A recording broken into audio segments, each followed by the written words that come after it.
Bonjour, je me présente, je suis aussi Mohamed Adnan, capitaine de la marine marchande marocaine, mais aussi un membre du laboratoire de recherche Tradis de l'université Mohamed V Suisse Rabat.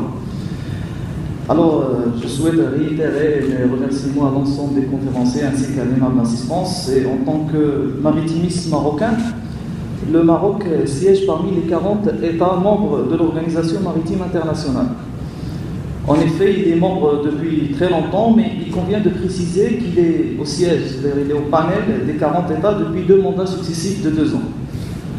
Alors, devant la pollution due par les navires, je souhaite évoquer 2 points. La pollution atmosphérique, d'une part, et la pollution marine due par les déversements, des hydrocarbures et autres. Or, aussi bien dans le protocole de Kyoto que dans l'accord de Paris, l'activité maritime n'est pas mentionnée, stricto sensu. Donc le but de mon intervention, c'est que je souhaite insérer dans l'agenda de la COP22 l'insertion des activités maritimes dans cet engagement mondial. Le Maroc peut être un pionnier dans la matière. Pourquoi? Je souhaite d'abord que le travail conjoint avec une commission qui fait partie de l'OMI, notamment la commission de la protection du milieu marin, pour cerner la problématique des déversements. Il y a bien évidemment le fonds FIPOL, le Maroc y a adhéré, bien évidemment, on ne va pas entrer dans les détails. Mais d'autre part, et c'est ça le plus important en matière d'émissions de CO2, j'aimerais aussi préciser que la flotte marocaine est minime. Par contre, les ports sont importants.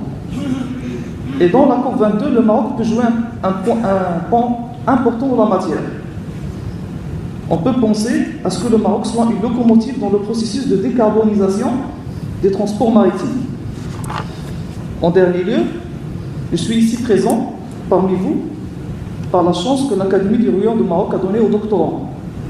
Donc je souhaite soumettre le fruit de mes recherches pour la tarification portuaire en faveur de la protection de l'environnement. À l'instar de la Suède et de la Norvège, les installations portuaires écologiques sont encouragées par un système d'incitation pour la réduction des émissions CO2. Donc c'est du moins pour moi la vision d'un nouveau temps politique en matière de la gestion des mers et des océans. Et merci. Merci beaucoup. Nous allons